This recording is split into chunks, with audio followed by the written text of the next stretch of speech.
Today we have a lot to go over. I feel like we haven't sit down in a while and talked about like how we were doing since we had moved recently. So yeah, are we settled? Are we still trying for baby number 2? Things of that nature. how's life? What's coming up in life? Let's just start out with baby number 2. Let's start it right up. Well, we decided when last you guys heard we weren't ready to try. Yeah. So we started in December. Yeah. Trying. Like end of November. End of November. December-ish. Tracking everything and like literally trying to do the most perfect track to get pregnant because I just really felt like that's where my heart wanted to be. Yeah, and actually no, it was my idea. Yeah, it was for my years, idea. but I was always down. So yeah. But as you can tell, it is March when this video, or end of February. It's technically March. Yeah, and there's obviously not a baby in here. No, not that we know of. So it's not working right now. So we're still trying to like figure that out. We're trying to give it grace and be like, it takes time and there still could be nothing wrong with me. And God could just be showing us that right now he doesn't think it's the right time for me to be pregnant because something behold in the future or this next year could be placed in the timing. And like I always say, Asher was our biggest testimony and he was brought to us at a time when we did not think we were ready at all. Yeah. And was the biggest blessing. So I'd say making babies is like the most confusing thing ever. Like you can do everything right and it just doesn't work. But I mean, I guess that's with a lot of things in life. Mm-hmm. A lot of things in life. You can do everything possible for everything to go in your way and it just doesn't happen. Everything to prevent one and then you have one. That's true. So it's just, I feel like it's God's way of showing the right timing and all. And it's just giving it grace that like it's not guaranteed to happen right away. And even though technically it's on like month 6 or 7, counting the miscarriage of trying, it's hard because I feel like we said we weren't going to try. And then right after my period came, it was kind of like, I don't know, we're like, all right, I feel like we're ready. Yeah, we felt really led. And but now obviously the Lord did not think we were ready yet. So here we are. Yeah. So that's really our update on... let's go into how are you feeling after, like, having a miscarriage? Like, oh, don't do this. You're going to make me cry. Well, I want to know. I'm doing okay. Yeah. Make me cry. I'm sorry. Maybe I shouldn't have brought this question into the life update. I was doing good talking about my miscarriage until you're like, well, how are you doing? Obviously, you can tell I'm crying, so it's been pretty hard because I really thought it was going to happen. Mm-hmm. And seeing everyone around me is pregnant is really hard. Mm-hmm. And, of course, I'm beyond excited and grateful for every person around me that's pregnant. And I love being involved and love seeing it. But I just think about, like, my miscarriage and where I would be in my pregnancy. And, like, Asher loves little kids. Like, he loves being around little kids. He makes it, like, a lot harder. Because, like, we want a sibling for him, not just, like, we don't just want a baby to be parents of 2, but, like, also he would enjoy a sibling. And we finally feel like the most ready we've ever felt in our entire lives for a second baby. And I obviously can't speak of it now, but, like, when we were trying before the miscarriage, it wasn't hard. Like, it was just kind of like, we're trying. If it happens, this would be great.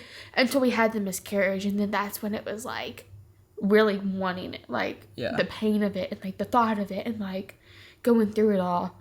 So now it's just kind of, like, really just focusing on my health and trying to get that better, which is doing good. I've got my A1C down, and I'm taking really good care of myself, but it's just, like, hard at the moment. And I have good days. I have bad days. Yesterday was a bad day. Mm-hmm. Literally a really bad day.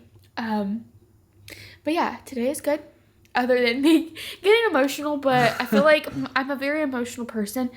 And it's okay to be sad in these moments and cry over them because, like, I would kind of be worried if someone went through this and wasn't upset or, like, very emotional about it. But I'm getting better day by day. All right. Well, that's enough talk about that. Let's get to the good updates. How are we feeling in our new home?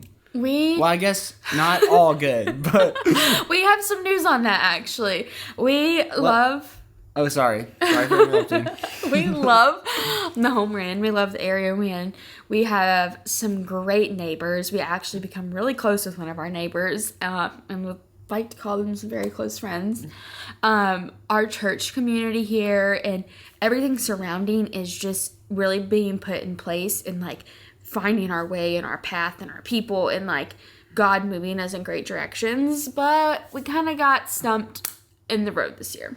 Yeah, so basically the place that we're living in is getting sold at the end of our lease. Luckily, we moved in December. Most of the people that are here moved in like March or April of the year before.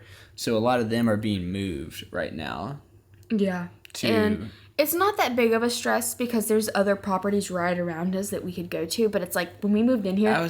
Sorry. No, you go ahead. When we the day we moved in here, we were like, this is where we want to stay until we buy our forever home. Yeah. And the biggest problem here with like having to think about moving again is like I have that moving brain and I'm like, I don't think about just like, oh, let's just go find another place here. I'm like, where do you want to go? You want to go travel the world? And, like, I don't know. It's kind of hard right now. We're really trying to, like, pray about it and give God the thought of just, we don't have to pick right now. Yeah. And we have until probably September to really figure out where we got to go. I think it's just knowing that we can't renew the lease here is, like, makes us want to think now. And this will be our 4th move in a year. Yeah. And, like, that's hard to think about. And it makes you wonder if God really wants us to be in Franklin. Like, with the amount of times things have came up and circumstances we've had to move out for safety, and then like we get to a place we love and it's like 2 months later they tell us. Only time will tell. We're not moving until we have to move. We love our area, we love our church, we're building such a good community, and we also just found some really close friends from church, Ashton and Landon, that we're gonna be in our next vlog, but it's just like finding people that like understand us. Yeah. And they are not kidding when they say some of the best people you will find, friend-wise, will be in your church. Yeah. Because it comes when you least expect it. I feel like for me, my struggle is always looking for a friendship instead of taking in the friendships. Mm-hmm. So like this was a really good friendship that I never knew I ever needed. That is the update on the living situation and how we're liking our new home. Because so we will have to move. There will be. We just don't know where and when precisely, because I don't know. Roughly the end of this year, like October to November to December. Depending also if I could get pregnant this year. Yeah, there's a lot of stuff in the air for this year. So yeah, it's just it feels like the past. Dude, it goes along with our life. Pretty much like we cannot plan anything. Like we try to do something, we're like, all right, finally got settled. This is what we're going to do. Nope. Try to plan a baby. Nope. I don't know. We've never been planned people. We live the unplanned life. We just can't live planned. Like, I don't know. If I would have ever got that IUD, we probably would have got pregnant right away. Because what like IUD? The IUD after Asher, because yeah, definitely. I feel like we really hit all of the big points on what people are curious about.